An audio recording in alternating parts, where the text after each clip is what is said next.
Hola, somos Dani y Fernando, y vamos a hablar sobre 4 nuevos materiales. los cuales van a dar mucho que hablar en el futuro. Comencemos. La fibra de carbono. Historia. En 1958 Roger Bacon creó fibras de alto rendimiento de carbono en el Centro Técnico de la Unión Carbide Parma. Estas fibras se fabricaban mediante el calentamiento de filamentos de Ramón hasta carbonizarlos. El alto potencial de la fibra de carbono fue aprovechado en 1963 en un proceso desarrollado en el establecimiento real de aeronaves en Hampshire, Reino Unido. Por desgracia, Rolls-Royce empujó el estado de la técnica demasiado lejos y demasiado rápido. Lo que parecía un gran triunfo tecnológico en 1968 se convirtió rápidamente en un desastre. Durante la década de 1970, los trabajos experimentales llevaron a la introducción de fibra de carbono a partir de una brea de petróleo derivada de la transformación del petróleo. Estas fibras contenían alrededor de 85% de carbono y tenían una excelente resistencia a la fricción. Propiedades. Las propiedades principales de este material son Muy elevada resistencia mecánica. baja densidad en comparación con otros materiales como por ejemplo el acero, Elevado precio de producción. resistencia a agentes externos, Gran capacidad de aislamiento térmico. resistencia a las variaciones de temperatura, conservando su forma. Utilidades. La fibra de carbono es ampliamente utilizada en industrias como la aeronáutica y la automovilística. Cuando el carbono sustituyó a las láminas de aluminio, los ingenieros y diseñadores tuvieron que pensar como un sastre. La fibra de carbono es mucho más ligera, más resistente y permite obtener curvas complicadas. En cambio, el metal debía ser doblado en líneas rectas. Los chasis, los alerones y el fondo plano de un Fórmula 1 están formados por capas de esta fibra. El 80% de los monoplazas se concibe con este material. Durante la concepción de las piezas se determinan el número de tejidos necesarios y la manera de ensamblar las fibras. Antes los trozos de fibra de carbono se cortaban manualmente, pero ahora un sistema de láser permite situar estos trozos en su emplazamiento exacto. Las piezas se forran con fibra de carbono y posteriormente se cuecen en los hornos autoclave a una temperatura de 1800 grados. También puede ser empleada para la fabricación de barcos y bicicletas, donde se destacan como fundamentales sus propiedades mecánicas y su relevante rasgo de ligereza. Muchos ordenadores portátiles, trípodes e incluso cañas para pescar también tienen este material en su composición.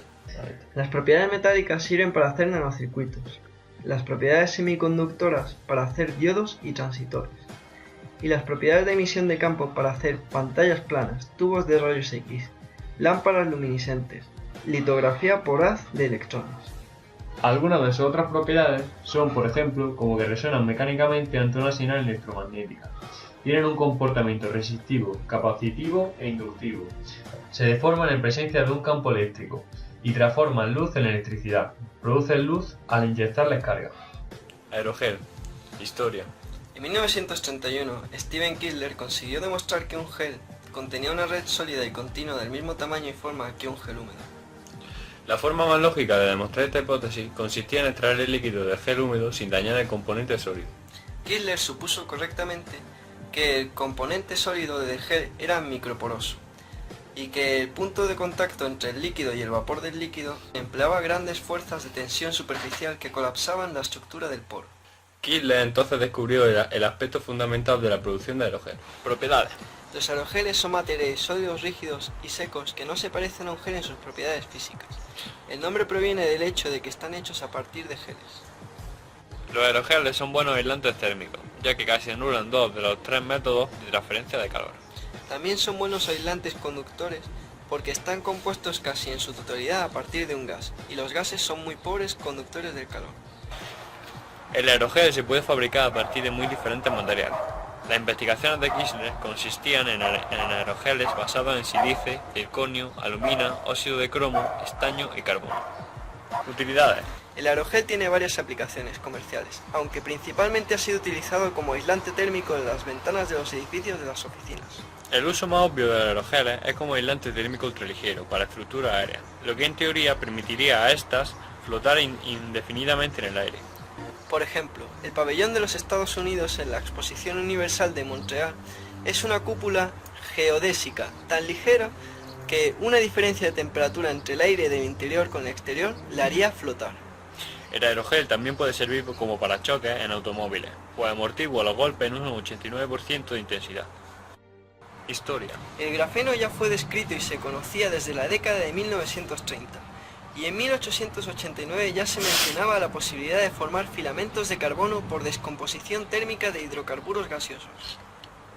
Pero no ha sido hasta hace unos años cuando se ha descubierto su verdadera utilidad. Fue en 2004 cuando se produjo el impulso definitivo en el estudio del grafeno. André Heim y Konstantin Novoselov, profesor y alumno doctorado de la Universidad de Manchester, aislaron las primeras muestras de grafeno a partir de grafito mediante un proceso de exfoliación mecánica. Heim y Novoselov extrajeron el grafeno de un trozo de grafito, con el que se encuentra en cualquier mina de lápiz, utilizando una cinta adhesiva que les permitió extraer una lámina de un solo átomo de carbono. Así se ve el grafeno en un microscopio. Hace décadas que los físicos teóricos sabían que estaba ahí, pero no fue hasta el año 2004 cuando se consiguió aislar un trocito minúsculo de grafeno. Y fue gracias a lo que ya se conoce como la técnica del celo. Tras pulir un pedazo de grafito, como el que encontramos en la punta de cualquier lápiz, consiguieron fijar algunas capas de grafeno en el adhesivo. Un método muy casero para un revolucionario avance científico. Muchas gracias por ver el vídeo, Espero que haya gustado, dale like suscribiros, y aquí tenéis Twitter, Instagram y todo eso. muchas gracias por todo. Y que aprendáis mucho. Y Sonia, pon un 10.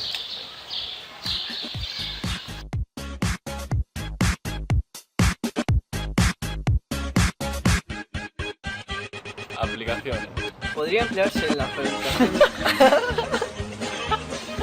Es que no, en serio. Somos Dani y Fernando. que yo Agustín.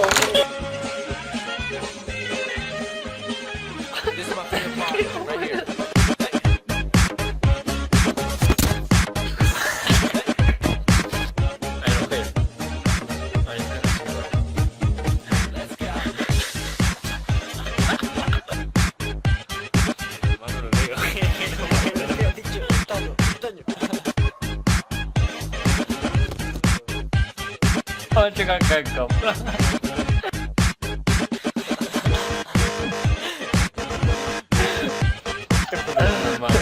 Normal.